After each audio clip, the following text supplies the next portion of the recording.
Oi, eu sou o Josimar Rosa. E eu sou Daphne Souza. E esse é o Figurinando Vídeo 2.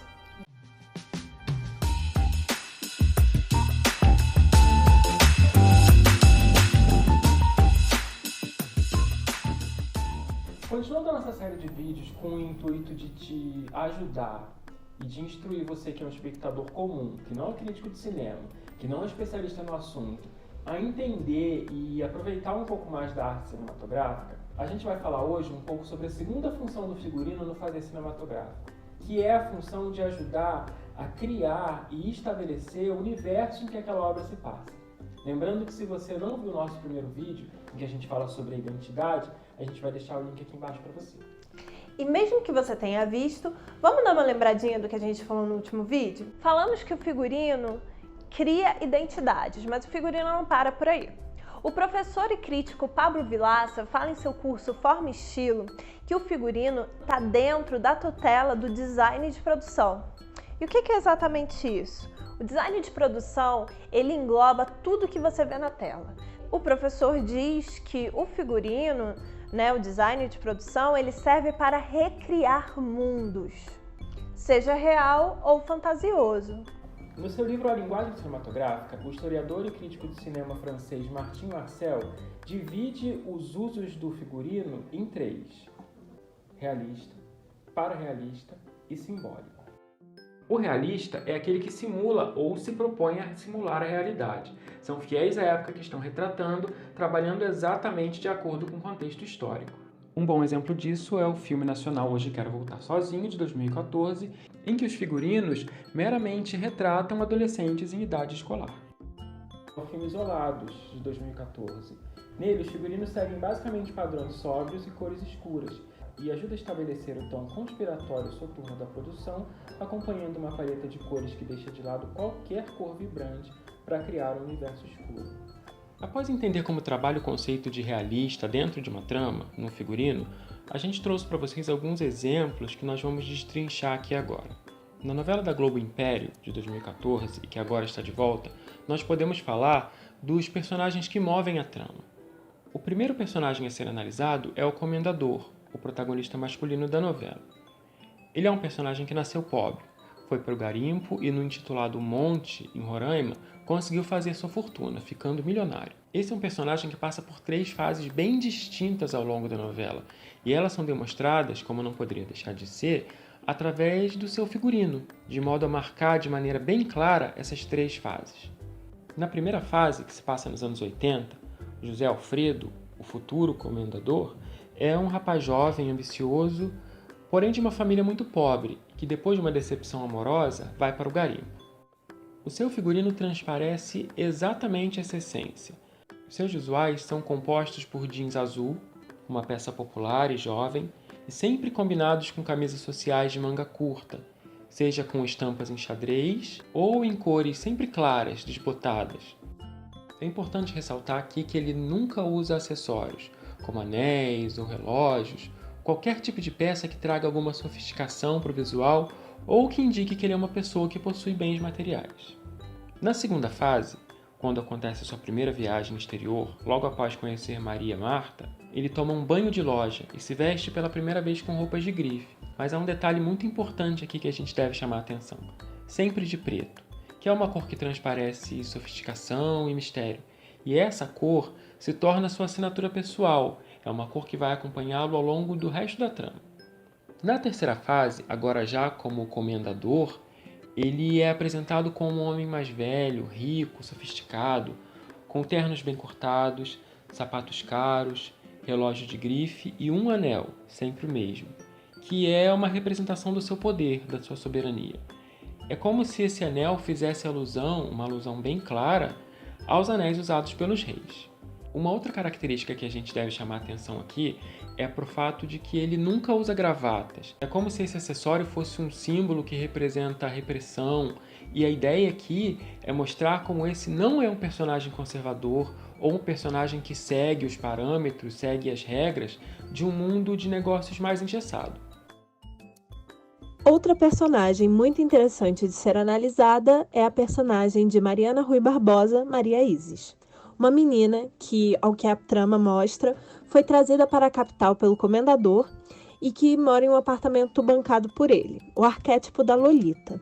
Menina inocente, apaixonada e romântica, a trama e os figurinos deixam bem evidente a diferença de idade e vivência entre os dois. De um lado, um homem com os caulos do tempo e da idade, com suas vestes pretas, e do outro lado, uma menina reluzente trazendo luz a esse homem. Seu guarda-roupa é composto por peças de cores claras, românticas, tecidos leves e esvoaçantes, sempre resguardando sua pureza, que na verdade não existe tanto assim, afinal de contas o comendador é casado. Suas roupas são sempre curtas ou ela aparece de shorts e lingeries, mas nunca de uma forma vulgar ou apelativamente sexual. As rendas claras, as estampas florais, cartelas de cores em tom pastel ou candy sempre evidenciam seu lado girly, despojado e despreocupado com elegância. Em contrapartida, a personagem Maria Marta, real esposa do comendador, desde o início, em sua primeira fase, se apresenta como uma mulher fina, de família rica e intelectual, mesmo financeiramente quebrada. Ela ensina José Alfredo que é o mundo da sofisticação e juntos eles constroem um império. Logo, seu figurino não seria menos opulente do que o figurino de uma rainha. Ela é apresentada chegando de viagem ao aeroporto toda de branco, em peças claramente de grife, e sua primeira aparição já demonstra poder e sofisticação. Tanto na primeira quanto em sua segunda fase, ela se mantém usando cortes de alfaiataria, vestidos geométricas e joias tradicionais. O pararealista, ele também tenta simular, sim, um período histórico, mas ele não é tão fiel a isso e ele não se propõe a mostrar exatamente o que aquele período histórico passa. Ele pode mesclar objetos fantásticos com objetos do cotidiano, e a gente pode ver nesses exemplos. A Forma da Água, de 2017, de Guilherme Del Toro, que mescla tanto o universo fantástico, onde tem aquele ser aquático místico, quanto um universo de época. E ele mostra bastante como que o pararealismo funciona. Também temos o exemplo do filme As Sete Vampiras, que foi gravado no Palácio Quitandinha, que são figurinos que mesclam os fantásticos com os figurinos de época, da década de 70 e 80.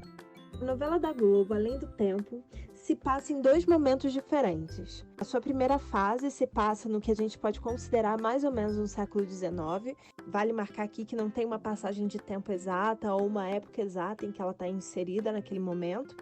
E a segunda fase é a reencarnação dos mesmos personagens, só que no século XXI. A gente trouxe esse exemplo porque ele é um ótimo exemplo para a gente enxergar que figurinos de época e seus contrapontos e similaridades em termos de construção de arquétipos podem ser muito parecidos aos figurinos do nosso tempo atual. Aqui examinaremos o figurino de três personagens principais da trama. A figurinista responsável pela produção é a Natália Duran e, junto com toda a sua equipe, ela desenvolveu visualmente as duas fases da novela. E a gente incluiu também essa novela dentro do conceito de construção pararealista, porque a própria figurinista, ao ser entrevistada, narra que não há restrição a uma época específica dentro dessa novela, nem para a construção desses figurinos. Ela não está nem atrelada a acontecimentos históricos. A ideia é, então, trazer uma época romântica e contar uma história de amor, onde o que não faltam são o que a gente falou lá em cima, arquétipos. Tem o príncipe, que nessa novela é um lorde, a menina pobre, que se apaixona por esse lorde, e a menina rica e má, e uma viúva perversa.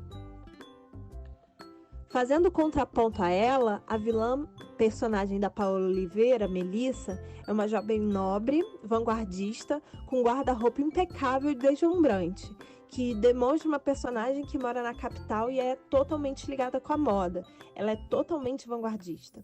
Seu guarda-roupa é composto por veludos, joias, acessórios, chapéus, e ele é todo inspirado no estilista Frederick Worth, considerado o pai da alta costura. Porém, toda essa opulência é uma fachada que esconde na realidade que essa personagem tem uma família que está falida e que ela precisa conquistar o mocinho, né, esse lorde, para poder voltar a ter o dinheiro que a família tinha, né? Eu gostaria de ressaltar aqui um fato interessante que a gente percebeu analisando essa novela e analisando esses figurinos, que a Melissa usa um vestido branco de listas pretas, que é uma inspiração de um vestido que está no acervo da Victoria and Albert Museum em Londres. E esse mesmo vestido, ele serviu de inspiração para a personagem da Christina Ricci no filme Sleepy Hollow. E é uma personagem que é representando o arquétipo da protagonista anti-heroína, a Carina Von Tessel. Voltando, falando da Melissa, né, de Além do Tempo, a gente até pode pensar que a Melissa, depois do seu arco de redenção na segunda fase, possa também ser enxergada como uma anti-heroína. Mas voltando agora para sua caracterização da segunda fase, ela parece um estilo borrô, que também, na época que essa novela foi gravada, estava muito em alta, era muito fashionista, assim, tinham vários desfiles, e assim, a moda mais fast fashion estava falando muito do estilo borrô. E toda a segunda fase dela, ela se apresenta dentro dessa característica, dentro desse estilo, né, desse conceito borrô, só que um pouco mais sutil. Por quê? Como a novela se passa no interior, numa cidadezinha pequena, por mais que ela demonstrasse traços de fashionista, eles ainda são mais sutis, porque eles são de acordo com a cidadezinha que eles moram. E voltando para a primeira fase, eu gostaria também de ressaltar outro fato interessante, que a personagem Melissa, ela usava um batom roxo, que era a marca registrada dela. E naquela época, se eu não me engano foi em 2014, por aí, aquele batom, ele estava totalmente em alta de vendas, até eu tinha um deles. E isso é legal para a gente ver que mesmo que ali seja uma novela representando uma época ou fazendo uma alusão a uma época, mostrando alguns símbolos que a gente entenda que não é um momento atual, ele ainda assim faz um paralelo visual entre aquela época e os tempos de agora. E isso é super interessante. De volta aos usos do figurino do Martin Marcel, agora a gente chega ao terceiro deles, que é o uso simbólico. Esse uso não tem nenhum compromisso com a realidade, e seu único objetivo é mostrar as características daquela realidade criada. Quando a gente pensa em produção nacional, talvez o melhor exemplo do uso simbólico do figurino seja a produção Castelo Rá-Tim-Bum. Aqui, o figurino não tem nenhum compromisso em simular a realidade. Seu único objetivo é estabelecer um universo fantástico, vibrante e praticamente impossível. Quando um figurinista ele trabalha um figurino, ele não segue à risca esses tipos. Ele, claro, se baseia para poder fazer o seu trabalho, mas quando nós vemos muitos filmes, novelas e etc., a gente vê esses três tipos muito mesclados e que torna também o universo ali inserido muito mais complexo.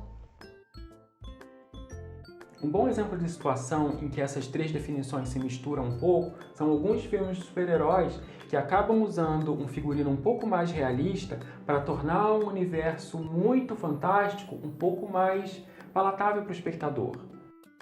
Essa é uma característica que pode ser encontrada, por exemplo, na trilogia X-Men. A gente pode ver que há aqui nessa franquia um cuidado em suavizar os aspectos mais exagerados da cultura nerd, que naquele momento, no começo dos anos 2000, ainda não era tão popular como é hoje. Assim, os figurinos que originalmente nos quadrinhos eram muito exagerados e muito coloridos, aqui são substituídos por peças de couro.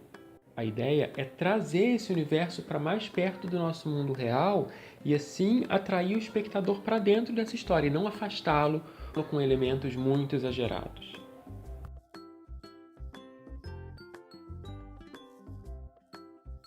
Gostou do conteúdo desse vídeo? Então segue a gente nas nossas redes sociais. Eu sou figurinista e se você olhar aqui embaixo você vai achar minha rede social e lá você vai poder ver outros vídeos parecidos falando sobre cinema, teatro, música, tudo virado por figurino, e inclusive os meus trabalhos como profissional. Eu tenho um blog em que a gente fala sobre cinema e sobre TV e lá você vai conseguir achar as nossas opiniões sobre as séries e os filmes que a gente tem visto recentemente e gostado. Aqui embaixo você vai achar também o link para os próximos vídeos dessa série, não deixa de acompanhar. Obrigada, gente!